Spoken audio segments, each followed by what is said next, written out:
I bought a high-rise condo across from the station, but suddenly he brought up this story. Why now?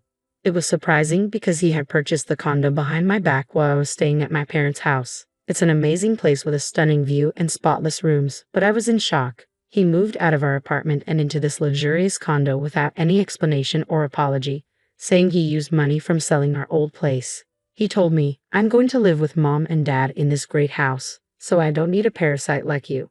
It was outrageous. He decided to live with his parents without consulting me and kicked me out. I was speechless, not knowing where to begin. My name is Sarah. I'm a 32-year-old housewife, 8 months pregnant, eagerly counting down the days until I meet my baby. My husband, Richard, is 35 and works for a major company. We've been married for 3 years, and I was thrilled to finally be pregnant after struggling to conceive. However, I was also terrified of childbirth. To ease my anxiety, I spent time at my in-laws' home. "Sarah, you're about to have a baby soon, huh? What's it like to become a mother?" Jane, Richard's brother's wife, asked me. Jane is the reason I visit my in-laws. She's a housewife and lives with them, and I've grown close to her. My mother-in-law had trouble with her legs 2 years ago, and Jane, who has caregiving experience, agreed to help. She's quite capable but is always there to assist. Her kindness impressed me, and as a more experienced mother, she helped ease my worries about childbirth. Now, with only a month left until my due date, I plan to stay at my parents' house to prepare for the birth. Although my belly felt heavy, I enjoyed shopping for the baby and imagining our new life. Spending time at my parents' home felt refreshing after a long while. 2 days past my due date, contractions started, and I tried reaching Richard, but he didn't answer. I was concerned he might be busy or in trouble. As my labor pains intensified, I focused solely on giving birth. Eventually, I welcomed a beautiful baby girl into the world.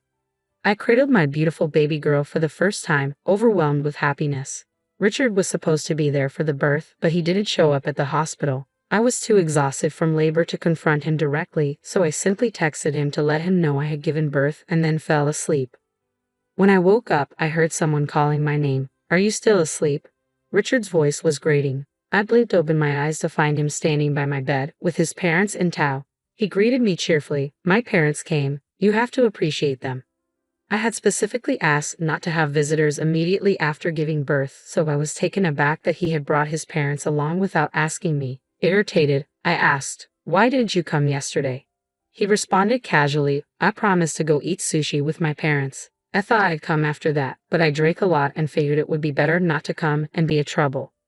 I couldn't believe his priorities. While he enjoyed sushi and drinks, I was left to struggle through childbirth alone.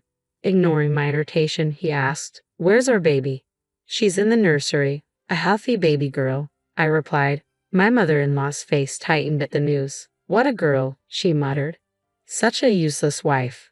I was stunned by her comment. My father-in-law chimed in. Both Jane and Sarah blew it. "You're pathetic." I was hurt and furious that, instead of receiving gratitude for enduring childbirth, I was insulted. Richard, too, seemed disappointed. "Oh, damn it. I knew it was a girl, but I hoped for a boy." I got my hopes up. I didn't understand his disappointment. He explained that his parents had high hopes for a boy since our first child was a girl, but that didn't matter to me. To me, my baby was perfect, no matter her gender. Richard's reaction left me feeling alone and unsupported, as he seemed more aligned with his parents' expectations than with celebrating our new arrival. I was fuming with anger, but exhaustion and soreness from childbirth made it hard to muster the energy to confront Richard. Thankfully, a nurse who had overheard our conversation through the wall intervened and asked his parents to leave the room. She noticed my distress and offered me comfort as I cried. Since then, Richard hadn't visited me in the hospital. On the day of my discharge, I arranged for my parents to pick us up and take us to their home. I didn't want to return to our place in such a state. I couldn't understand why Richard had become so cold-hearted. He seemed so much more caring when we first married. I wondered if his change in demeanor was linked to his work issues from 2 years ago. He had made a significant mistake that caused a huge loss for his company. Though his colleagues covered for him, he never faced any real consequences. Still, the error derailed his career, and he had struggled to get back on track. His frustration and stress may have contributed to his emotional distance. Additionally, one of his colleagues, who had joined the company later, was now his boss. Richard had been better at his job initially, but their roles reversed due to his earlier mistake. The reversal must have been hard for him to accept, adding to his stress and affecting his behavior at home. I felt a mix of dissatisfaction, hope that having our baby would spark some change in him, but he didn't seem to be making any effort. I worried about our family's future and felt overwhelmed by the uncertainty. Then Richard called me unexpectedly. "Hey, when are you coming back? You've been gone for almost a month since the baby was born." I wasn't ready to go back yet. "Sorry, I'll be home soon. I need to get things in order for our daughter and start fresh." Richard's response was shocking. "You don't need to bring all that stuff back. I actually just wanted to discuss something with you. Maybe I should have told you this in person rather than over the phone." I was stunned and confused by his abruptness. What did he mean? I was completely baffled by what Richard was saying. Then he dropped an even more shocking revelation. "I bought a high-rise condo across from the station." I was stunned. "Wait, what do you mean?" I asked, trying to make sense of his sudden announcement. Why was he bringing this up now? He described the condo's stunning view and immaculate rooms, but I was confused. He had moved out of our apartment and into this luxury condo without telling me while I was staying at my parents' house. I was flabbergasted. Where did the money come from? You shouldn't be able to afford that on your salary. He made no apologies and simply said, "I used the money from selling our house." I needed clearer explanations, not just bits of information. "You sold our house. Where are your parents living now?" He seemed oddly pleased as he replied, "Daddy and Mommy are living with me in the condo now. I'm moving in with them so I don't need a parasite like you. Get out." I was left speechless, unsure how to react. Richard had decided to live with his parents without consulting me and had kicked me out. He called his parents Daddy and Mommy with a new sense of familiarity and announced they were living together in the condo. He practically asked for a divorce. As I stood there, dumbfounded, he continued, "You're so arrogant for a housewife. You're useless without my salary. You've got a dead weight lately, especially with your morning sickness." I tried to explain that I had been busy right up until giving birth, but he wouldn't listen. He added, "And our baby isn't a boy. My parents think it's better to be with a younger woman who might give them a boy. They also don't want to live with you and my brother anymore." He told me he had put my things in a storage room and instructed me to pick them up. "As for the divorce, I've already sent you the papers. Make sure to file them." And with that, he hung up on me. I was stunned and paralyzed by the shock. How had I ended up married to someone so callous? I felt like I had made a terrible mistake, but there was no point in dwelling on it now. My priority was my daughter. I had to pull myself together for her sake. After taking some time to process everything, I resolved to sever all ties with Richard and begin a new chapter in my life. I was determined not to let him control me any longer. If a divorce was what it took, then so be it. I would show him who would truly regret this decision. My parents were furious when I told them about the situation. They immediately agreed to support me through the divorce. As soon as I received the divorce papers from Richard, I signed and filed them. About 2 weeks later, Richard unexpectedly showed up at my parents' house. "Hey, what's going on?" he demanded. "Why has so much money been withdrawn from my bank account?" He slammed his bank statements onto the table, glaring at me. I remained calm and replied, "Aren't you familiar with the term division of property?" "What's that supposed to mean?" he retorted, baffled. "That's not what this is." "The account in question is mine," I said firmly. "I'm not giving you a cent. I had previously deposited some money into your account, but it was shared property. I'm taking back what's rightfully mine." He was infuriated. "Why should I give you my money? You've forgotten that your salary went down because of your mistake at work. I started a side job at home. I'm sure you didn't earn as much as I did." "Actually, I earned as much as you did," I countered. "And you're the one who wanted the divorce. This conversation is over." Richard was incredulous. "You've got to be kidding me. I don't believe this." My father, who had been silent until then, finally spoke up. "How about we take this to court?" "How dare you insult my daughter?"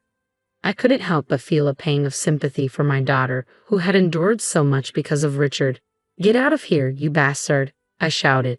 My father, a policeman, intimidated by Richard's menacing demeanor, made him flee from our house.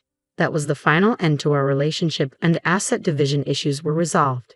Since then, I've been focusing on raising my daughter at my parents' house. Adjusting to parenting has been a challenge, but she is an absolute joy. My life has taken on a new, happier rhythm with my adorable baby girl. A few months later, I started receiving persistent calls from an unknown number. Though I had ignored them initially, I decided to answer, thinking it might be my boss or colleagues. "Hello," I answered. "Hello, Sarah." It was Richard. "What do you want?" I asked sharply. "How are you doing?" he asked. "I don't really want to discuss that." "Can I hang up now?" "Wait, can you come back? I'm having trouble paying the mortgage on the condo. I might get kicked out." I wasn't surprised. "You're short on cash, aren't you?" "Yeah, I've used up all my savings. Daddy hurt his back and had to quit his job. Mommy brags about her life, but now she's always sick. I'm at my wit's end." I wasn't shocked by his predicament. With his salary, he likely couldn't manage the condo's mortgage. He must have relied on his savings, his father's salary, and a down payment. Now that his father couldn't work and his mother spent extravagantly, he was struggling to cover their expenses. It was no wonder he was in trouble. When I checked my bank balance, it was at zero. I was informed that if I didn't pay by next week, I would be evicted. "Please come back, Sarah. We used to care about each other." I laughed, finding his pleas almost amusing. "Give me a break. You just want to exploit me whenever you need something. You expect me to support you and act as your housekeeper." Richard fell silent, and I remembered how he had called me a parasite. Wouldn't I just be in the way? I retorted, recalling the hurtful words he had used before. I had something weighing on my mind. "What about Jane and your brother?" "They've already moved out and are living together now," he said. "He had a falling out with our parents when my brother told Dad to live more appropriately." My brother lost his temper and said, "I don't want to be told what to do by someone who's dependent on a woman who couldn't even give him a son." Usually calm, my brother blew up. He left the house saying, "I'll cut you off if you keep making fun of my wife." "I see. It sounds like he's a decent person. It's good to know he cares about Jane," I responded. "Please come back, Sarah." "Are you serious? Who would ever return to you? I'm fully occupied with taking care of my daughter. I can't deal with jerks like you." "By the way, calling your parents daddy and mommy at your age is pathetic," I added. "Don't say stuff like that. You can take our daughter here if you want. Weren't you supposed to live with our daughter when you first asked me?" "Oh, well, oh, I see. You don't even remember. You had your daughter, didn't you? I would never take her to a father like you. Don't ever call me again. If you show up again, I'll call the police and my dad will make sure you get arrested."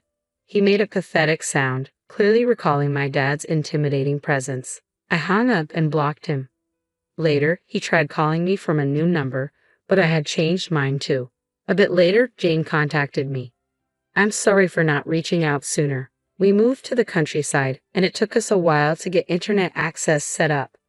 Jane and her family had decided to live in a peaceful, rural setting.